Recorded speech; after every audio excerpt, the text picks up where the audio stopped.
I have the absolute best idea imaginable. Let's try to piss off as many Canadian fan bases as we can with this video. Except for Toronto, Vancouver, and Calgary. We can leave those guys out. Today what I wanted to do was head over to an article published on NHLTradeRumors.me. This is not really like a legit thing. It's not anybody on an insider spectrum going out there and saying that these teams are linked. But I did want to use this as a springboard to talk about some of these ideas and discuss the potential options for trades. Because of course, who doesn't like talking about trades? Without further ado, this article will be linked in the description. It was published by Michael DeRosa. Here are 3 potential trade destinations for the Montreal Canadiens and David Savard. Now, I know what you might be thinking. Wait a minute, David Savard getting traded with what cap space? And honestly, the cap space isn't really that big of a deal here. He is a pretty reasonably priced guy at $3.5 million a year. The contract goes on till the end of this upcoming season. 2025 is its expiration date, and if you wanted to say the Canadiens could retain 50% of that $3.5 million salary, guess what? $1.75 million a year for David Savard, of all people, one of the better shot-blocking, shot-suppressing, defensively-minded right-handed defensemen in the NHL. That's a pretty good bet, I would say. I may be biased because I'm actually a pretty big fan of David Savard. He helped me out a lot this previous season in fantasy because his big frame and his defensively minded style lend itself well to getting shot blocks and everything. But either way, David Savard is one defenseman of many who have the potential of making the Canadiens this upcoming year. And I say have the potential to. He'll make the team. We know he will. It's just there are a lot of other guys that are going to be fighting for spots, and like Michael Pezzetta, as we had talked about earlier in today's show, if there are too many guys that show off well, it might lead to some potential movement of guys that are already on the roster. Who really knows? First, it's Christian Dvorak. Maybe second, it's David Savard. Not that he played poorly in his first game in the preseason with Lane Hudson, but still. David Savard's name has been tossed out there in a few trade conversations already. We have made a few videos about this. As a result, I wanted to go over to this article and read 3 different discussions that propose fits for David Savard. First, that's written about in this article is the Winnipeg Jets. They could make a lot of sense as a suitor for Savard. It's no secret that the right side of their defense could use a boost, and Savard would give them that. In addition, Savard does not have any trade protection, so he could be the perfect defense target for the Jets. He would give them another option for their top 4 and PK if acquired. Now, that's not anything super insightful or new to read about that, oh hey, he'd be good, he'd help them out. Crazy. But if you go over to the Jets defense pairings, they do have Dylan DeMello, Neil Pionk, and Logan Stanley each on that right side. Not necessarily the best right-handed D-core, not necessarily, I'd say, the most defensively sound either. They do have some big guys and they do have some shooting guys, but when it comes to pure defensively minded guys, I'd say that there's a little bit more to be desired there.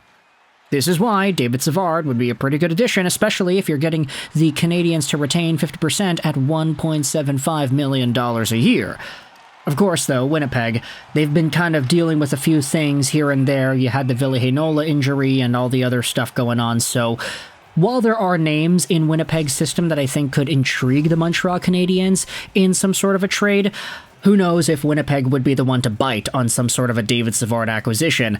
It remains to be seen. I am kind of interested as well, seeing how a guy like Savard would pair up with a Connor Hellebuck in net, for example, on a PK. That'd be pretty good, I'd say. Lots of defensive stability there with that kind of a matchup.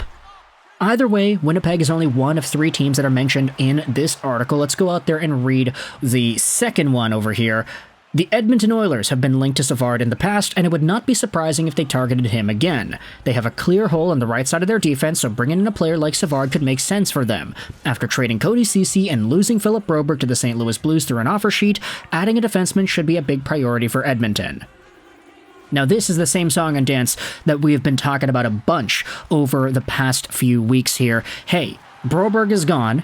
They traded away Ceci, they got Ty Emberson, and now what? You're going to have Troy Stecher getting back to playing full seasons again?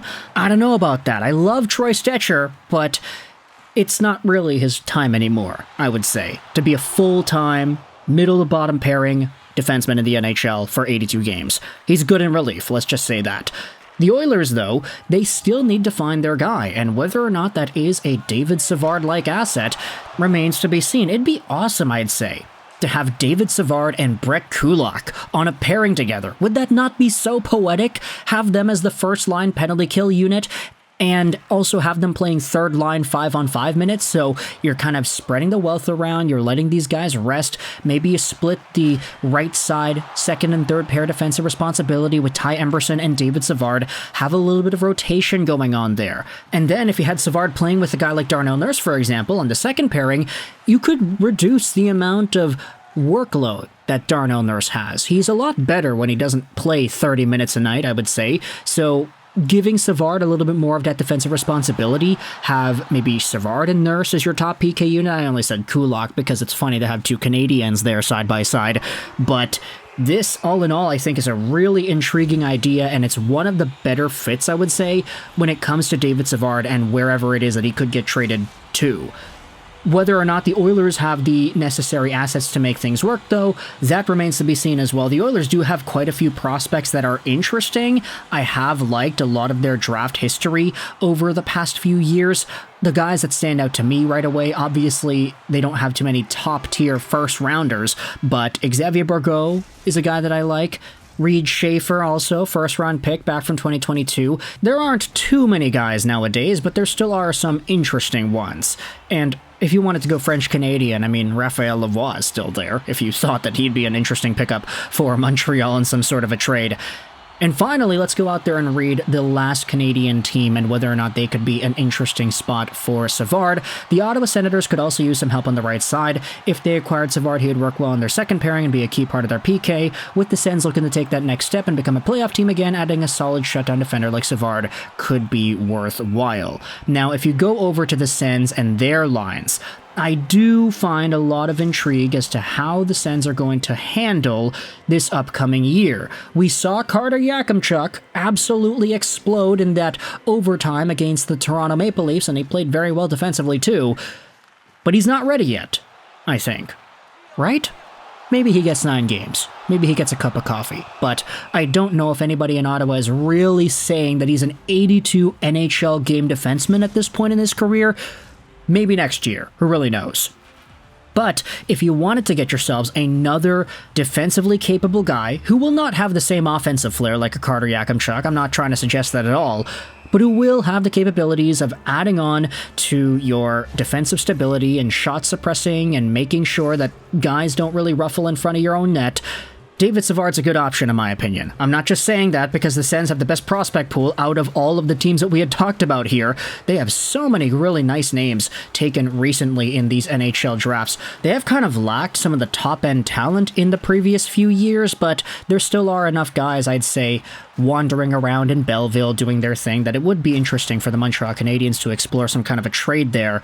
But either way, whether or not it's a pick or a prospect or 2 or 3 or whatever, let me know your thoughts in the comment section below. If you're an Oilers, a Jets, or a Senators fan, how do you feel about the idea of trading for Montreal Canadiens D-man David Savard? He's not the biggest guy, but he is pretty heavy, and he blocks shots, and he plays well defensively. He is a very good suppression defenseman. I like him a lot. I get that some of y'all might not like him as much as I do, especially since I have that emotional connection to him that he was able to single-handedly carry my fantasy team for a few weeks there. Thank you very much, David Savard. I'll always be owed to you for that. But let me know your thoughts in the comment section below. Either way, what are your thoughts about a trade? I hope you enjoyed this video. And bye.